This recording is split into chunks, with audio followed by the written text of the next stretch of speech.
الحمد لله نحمده ونستعينه ونستغفره من يهدي الله فلا مضل له ومن يضلل فلا هادي له واشهد ان لا اله الا الله واشهد ان محمدا عبده ورسوله اما بعد ان اصدق الحديث كتاب الله واحسن الهدي هدي محمد صلى الله عليه وسلم وشر الأمور محدثاتها وكل محدثة بدعة وكل بدعة ضلالة وكل ضلالة في النار. கண்ணியமிக்க எல்லாம் அல்ல அல்லாஹ்வின் நல்லடியார்களே, பெரியோர்களே, சகோதரர்களே, மல்லிகா பேகம் என்ற சகோதரருடைய ஜனாசாவை அடக்கம் செய்துவிட்டு இங்கெல்லாம் நாம் நின்று கொண்டிருக்கிறோம். இங்கிருந்து கலைந்து செல்வதற்கு முன் நம்முடைய ஒவ்வொருடைய உள்ளத்திலும் மரணத்தை நினைவு கூறக்கூடியவர்களாக இங்கிருந்து கலைந்து செல்லக்கூடியவர்களாக இருக்கணும். வந்தோம், அடக்கம் செய்துட்டோம், போயிட்டோம், இது மாதிரியான ஒரு நிலையில இல்லாம இந்த அடக்கம் செய்த பிறகு நம்முடைய வாழ்க்கையில என்ன ஒரு மாற்றம் ஏற்பட வேண்டும் என்று சிந்தித்து பார்க்கக்கூடியவர்களாக நாம் இருக்க வேண்டும். 57 ஆண்டு காலம் வாழ்ந்த பெண்மணி இன்றைக்கு இந்த இடத்தில் அடக்கப்படுவதற்குரிய காரணம் என்ன? ஒரே காரணம் தான், உடலிலிருந்து ரூஹு பிரிந்து விட்டது.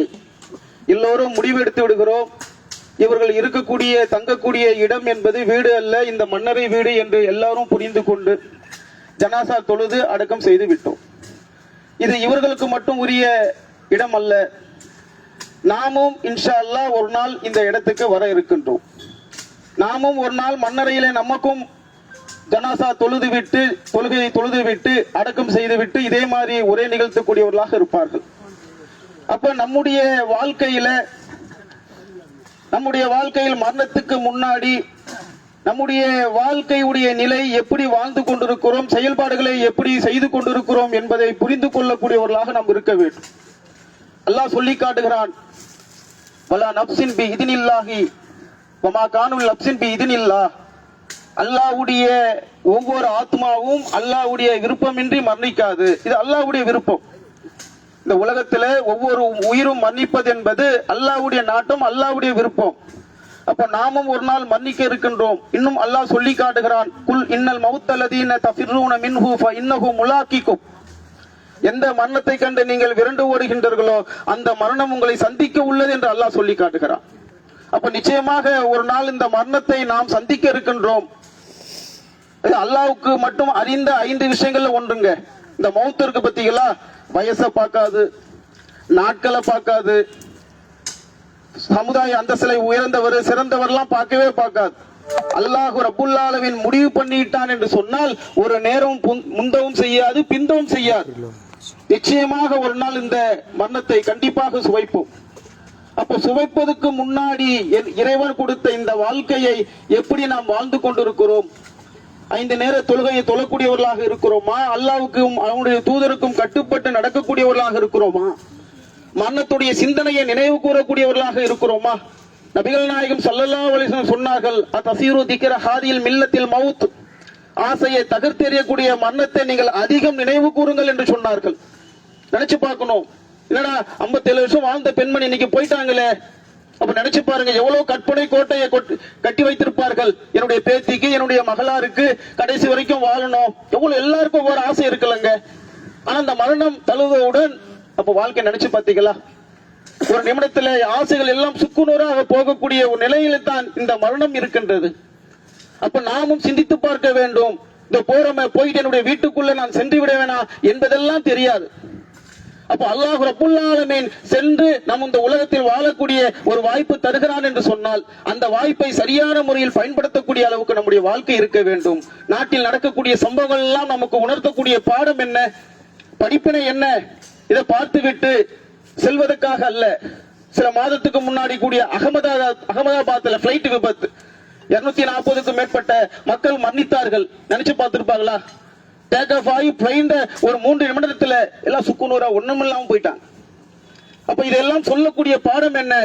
அவங்க இன்னைக்கு நாளைக்கு இந்த மரணத்துடைய வரிசையில நாம் நின்று கொண்டிருக்கிறோம். என்னுடைய ஷாப்பு என்னைக்கு, எந்த நாள், இன்னைக்கு சனிக்கிழமை, நம்மளுக்கு என்ன கிழமை தெரியாது, எந்த இடம் தெரியவே தெரியாது.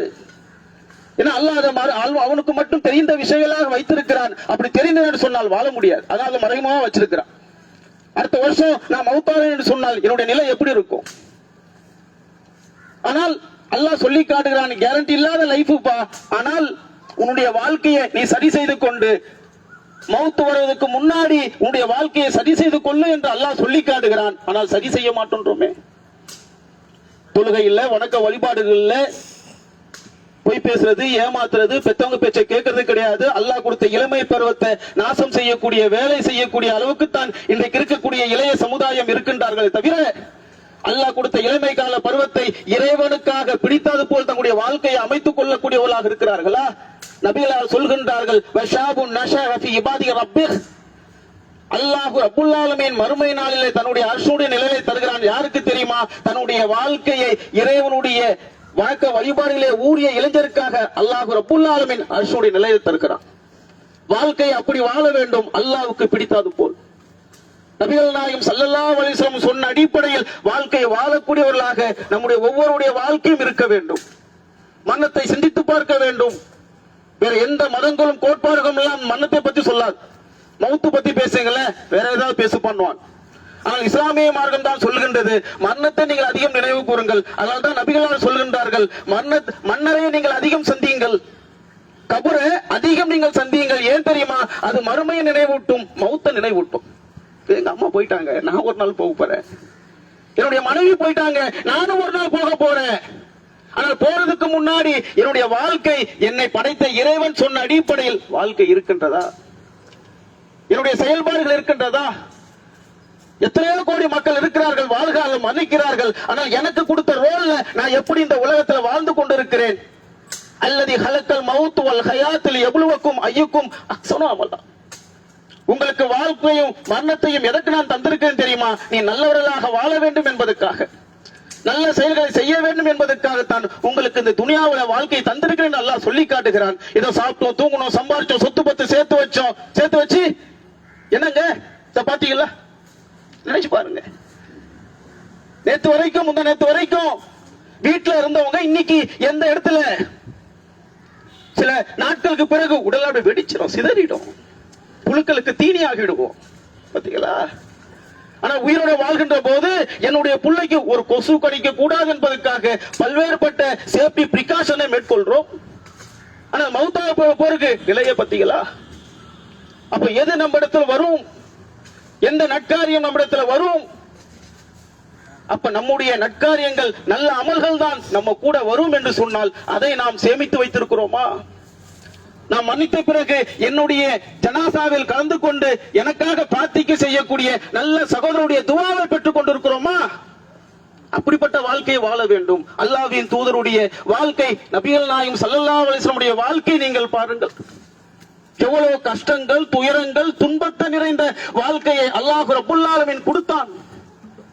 ஆனால் எப்படி வாழ்ந்தார்கள்? நபிகள் நாயகம் ஸல்லல்லாஹு அலைஹி வஸல்லம் அவங்க ஆண் குழந்தையை கொடுக்கிறான், உயிரை பறிக்கிறான். எவ்வளவு கஷ்டம்ங்க. வசதி வாய்ப்பு, வறுமை, கொடுமை, அந்த கஷ்டத்திலும் கூட அல்லாஹ்வுக்கு பிடித்தாது போல் அஃபலா அகுனா அபதன் ஷக்குரா. ஆயிஷா ரலியல்லாஹு சொல்கின்றார்கள், ஆயிஷாவே என்னுடைய அடியானுக்கு நன்றி மிக்க அடியாரா இருக்க கூடாதா? கால்லாம் வீங்க வீங்க இரவு நின்று வணங்குறாங்க, தொழுகை.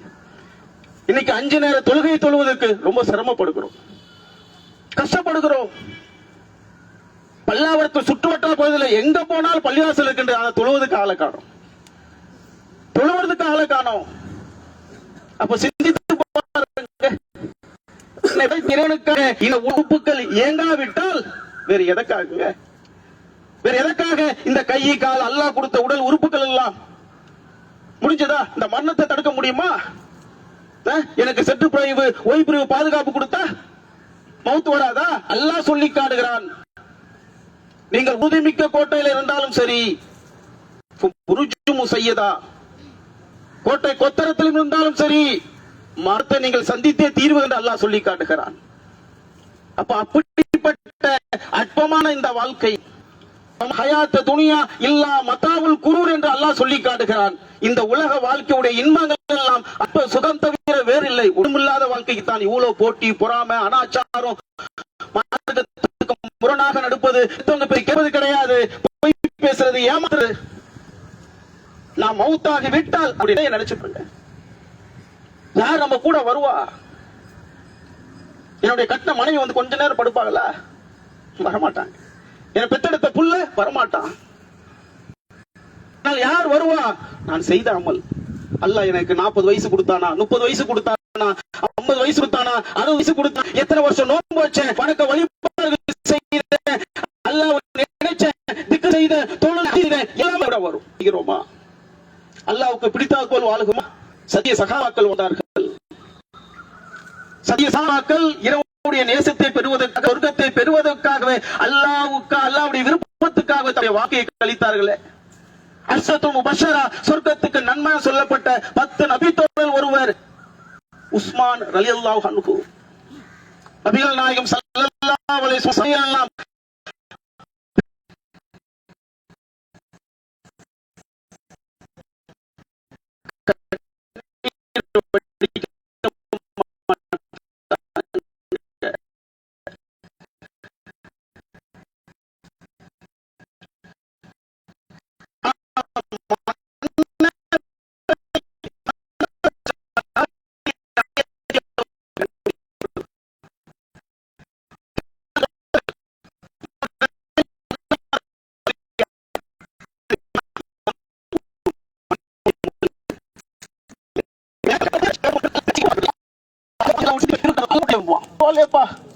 இந்த இப்ராஹிம் பாய்க்கு இத்தனை ஆண்டு காலம் வாழ்க்கை எடுத்தானே, அவருக்கு சொன்ன அடிப்படையில் வாழ்ந்தாரு, பரவாயில்ல, என்கிட்ட வந்துட்டாரா, அல்ஹம்துலில்லாஹ் போங்க.